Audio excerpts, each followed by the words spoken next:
ಈ ಪಾತ್ರಕ್ಕೆ ನೀವು ಯಾವ ರೀತಿ ಪೋಟ್ರೆ ಆದ್ರಿ? ನಮ್ಮ ಆಫೀಸ್ ಇದ್ದಿದೆ ಮೆಜೆಸ್ಟಿಕ್ ಅಲ್ಲಿ, ಚಿಕ್ಕ ವಯಸ್ಸಿಂದ ಮೆಜೆಸ್ಟಿಕ್ ನೋಡ್ಕೊಂಡು ಮೆಜೆಸ್ಟಿಕ್ಗೂ ತುಂಬಾ ವ್ಯತ್ಯಾಸ ಇದೆ.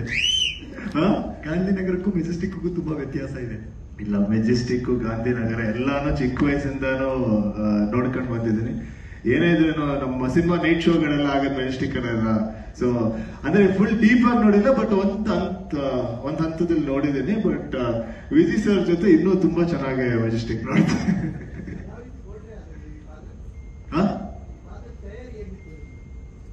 ಆಕ್ಚುಲಿ ಪಾತ್ರಕ್ಕೆ ವಿಜಯ್ ಸರ್ಗೆ ಹೇಳಿ ಏನೇನ್ ಮಾಡ್ಬೇಕು, ಏನೇನ್ ಕಲಿಬೇಕು, ಏನೇನ್ ಮಾಡ್ಬೇಕು ಅಂತ ಅವ್ರು ಹೇಳಿದ್ರು, ಸುಮ್ನೆ ಬಾ ನೀನು ಎಲ್ಲ ಮಾಡಿಸ್ತೀನಿ ಅಂತ.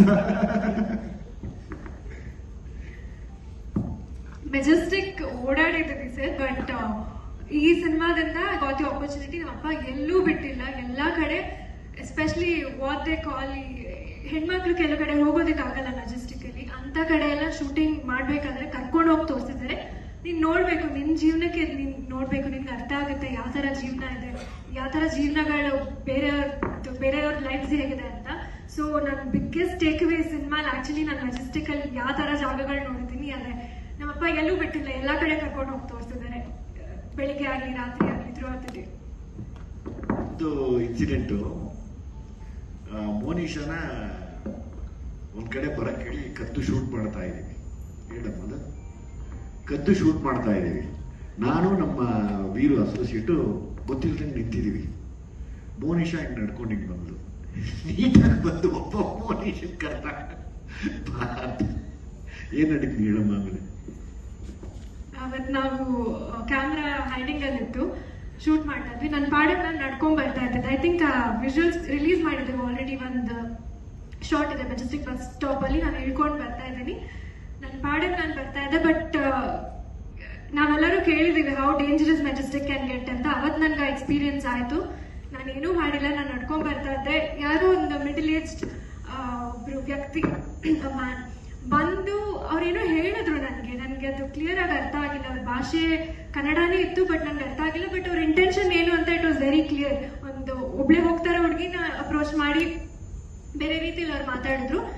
Immediately before I could react, ನಮ್ ಟೀಮ್ ಎಲ್ಲ ಬಂದು, ಅಪ್ಪ ಬಂದ್ರು, ನಮ್ ಡೈರೆಕ್ಟ್ ADs ಎಲ್ಲರೂ ಬಂದು they took care of the situation. But ಅವತ್ ಅನ್ಸ್ತು ಸೇಫ್ ಹೆಣ್ಮಕ್ಳಿಗೆ ತುಂಬಾ ತುಂಬಾ ಹೇಳ್ತಾರಲ್ಲ ಸರ್, ಮೈ ತುಂಬಾ ಬಟ್ಟೆ ಹಾಕೊಂಡ್ರು ಬಿಡಲ್ಲ ನಾವ್ ಯಾವ್ದೇ ಜಾಗಕ್ಕೆ ಹೋದ್ರು. ಸೊ ಅದೆಲ್ಲ ಒಂದು ಎಕ್ಸ್ಕ್ಯೂಸಸ್ ಅಲ್ಲ. They want to trouble you, ಖಂಡಿತ ಅವ್ರು ಬಂದು ತೊಂದರೆ ಕೊಟ್ಟೆ ಕೊಡ್ತಾರೆ. ಇವತ್ತೆಲ್ಲ ನೋಡಿ, ನೀವು ಹೇಳ್ದಂಗೆ ಜೆನ್ಜಿ ಮಕ್ಕಳು ಇವತ್ತು ಫೋನಲ್ಲಿ ಎಲ್ಲವನ್ನೂ ಬೇರೆ ಬೇರೆ ಬೇರೆದೆಲ್ಲ ಅಡಾಪ್ಟ್ ಮಾಡ್ಕೋತಾ ಇದ್ದಾರೆ. ನಮ್ದನ್ನ ಬಿಟ್ಬಿಡಬಾರ್ದು ಅನ್ನೋ ಒಂದು ಆತಂಕ ನನಗಿದೆ. ಅಂದ್ರೆ ನಮ್ಮ ಮಕ್ಕಳಿಗೆ ಇವತ್ತು ನಾವೇನ್ ಕೊಡಕ್ ಸಾಧ್ಯ? ನಾವು ನೋಡಿದ್ದು ಜಾನಪದ ವಿಷಯಗಳನ್ನ ಈ ತರ ಮ್ಯೂಸಿಕಲಿ ಕೂಡ ಅವ್ರಿಗೆ ಹೇಳ್ಬೋದಲ್ವಾ? ಅದನ್ನು ಮರಿಬೇಡಿ ದಯವಿಟ್ಟು ಅನ್ನೋದು. ಮೆಜೆಸ್ಟಿಕ್ ನಲ್ಲಿ ನಡೆಯುವ ಈ ಕಥೆಯ ಮೂಲ ಯಾವುದು ಸರ್? ನಿಮಗೆ ಈ ಕಥೆಯ ಎಲ್ಲಿ ಹುಟ್ಟಿತು? ನೀವೇನಾದ್ರೂ ಮೆಜೆಸ್ಟಿಕ್ ಅಲ್ಲಿ ಈ ಒಂದು ಸಿನಿಮಾಗೋಸ್ಕರ ಏನಾದ್ರು ಒಂದಷ್ಟು ವರ್ಕ್ ಮಾಡಿದ್ರ? ಡಿಪಾರ್ಟ್ಮೆಂಟ್ ಕಡೆಯಿಂದ ಏನಾದ್ರು ಸೋರ್ಸ್? ಯಾಕಂದ್ರೆ ಸೂರ್ಯ ಅವರು ಕೂಡ ಆರಂಭದ ದಿನಗಳಲ್ಲಿ ಈ ರೀತಿಯಾದಂತಹ ಸಬ್ಜೆಕ್ಟ್ಗಳನ್ನ ಜಾಸ್ತಿ ತಗೊಳ್ತಾ ಇದ್ರು. ಎಸ್ಪೆಷಲಿ ಕೆಂಡ ಸಂಪಿಗೆ ಬಂದಂತ ಸಂದರ್ಭದಲ್ಲಿ ಡಿಪಾರ್ಟ್ಮೆಂಟ್ ಇಂದ ಒಂದಷ್ಟು ವಿಚಾರಗಳನ್ನ ತಿಳ್ಕೊಂಡು ಅದನ್ನ ತೆರೆ ಮೇಲೆ ತರುವಂತ ಕೆಲಸ ಮಾಡ್ತಿದ್ರು. ಸೊ ನೀವು ಅದೇ ರೀತಿ ಮಾಡಿದ್ದೀರಾ ಅಂತ ಇದೀನಿ. ಹೌದು, ನಾನು ತುಂಬಾ ಮೆಜೆಸ್ಟಿಕ್ ಅಲ್ಲಿ ನನ್ನ ಟೀಮ್ ಜೊತೆ ತುಂಬಾ ಕತ್ಲಾದ್ಮೇಲೆ, ಒಂದು 6 ಗಂಟೆ ಆದ್ಮೇಲೆ, ಕತ್ಲಾದ್ಮೇಲೆ ಹೆಂಗಿರುತ್ತೆ ಅಂತ ತುಂಬಾ ದಿವಸ ಓಡಾಡಿದ್ದೀನಿ. ತುಂಬಾ ದಿವಸ ಓಡಾಡಿ ಒಬ್ರೊಬ್ಬರನ್ನೇ ಗೊತ್ತಿಲ್ದಂಗೆ ಕರೆಸಿ ಏನ್ ನಡೀತಾ ಇದೆ ಇಲ್ಲಿ. ಯಾವಾಗಲೂ ಇದ್ದೇ ಇರ್ತಾರಲ್ಲ ಯಾರೋ ಒಬ್ರು ನಮ್ಗೆ ಮಾಹಿತಿ ಕೊಡೋರು ಇದ್ದೇ ಇರಬೇಕು, ಇಲ್ಲಾಂದ್ರೆ ಕಷ್ಟ ಕೆಲಸ ಮಾಡೋದು. ಸೊ ಹಾಗಾಗಿ ಒಂದಷ್ಟು ಮಾಹಿತಿಗಳನ್ನ ಕಲೆ ಹಾಕಿ ಇದು ಸತ್ಯ ಅಂದಾಗ ಅದರೊಳಗಡೆ ಕೈ ಇಡ್ತೀನಿ ನಾನು ಪ್ರತಿ ಸರಿ ಕತೆ ಬರೆಯುವಾಗಲೂ. ಅದಕ್ಕೆ ನಾನು ಸ್ವಲ್ಪ ಸೂಕ್ಷ್ಮದಲ್ಲಿ ಕಥೆನ ಹೇಳಕ್ಕೆ ಇಷ್ಟಪಡ್ತೀನಿ. ಸೆನ್ಸಿಟಿವ್ ಆಗಿರುವಂತ ವಿಷಯಗಳನ್ನ ತೆಗಿತೀನಿ. 100% ಅರ್ಥ ಆಗುತ್ತೆ.